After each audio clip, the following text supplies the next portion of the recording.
మెదక్ జిల్లా నారాయణఖేడ్ మండలం చల్లగిద్ద తండాలో టాస్క్ ఫోర్స్ పోలీసులపై తండావాసులు దాడి చేశారు. పోలీసుల ఫోన్లు లాక్కొని వారిపై తిరగబడ్డారు. పత్తిలో మిశ్రమ పంటగా గంజాయి జానకిరాం అనే వ్యక్తి సాగు చేస్తున్నాడనే సమాచారంతో టాస్క్ ఫోర్స్ పోలీసులు 60 గంజాయి మొక్కల్ని ధ్వంసం చేశారు. గంజాయి మొక్కల్ని ధ్వంసం చేస్తుండగా టాస్క్ ఫోర్స్ పోలీసులపై తండావాసులు తిరగబడ్డారు. మరో ఇంట్లో 10 కేజీల గంజాయిని స్వాధీనం చేసుకున్నారు.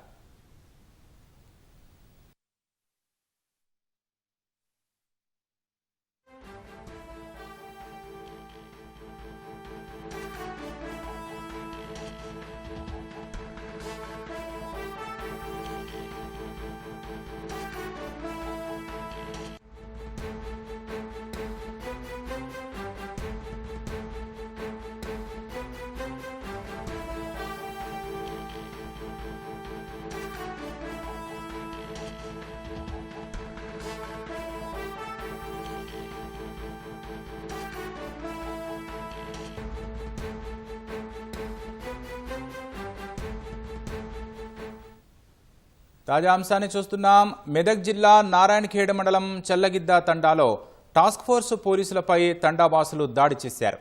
పోలీసుల ఫోన్లు లాక్కొని వారిపై తిరగబడ్డారు.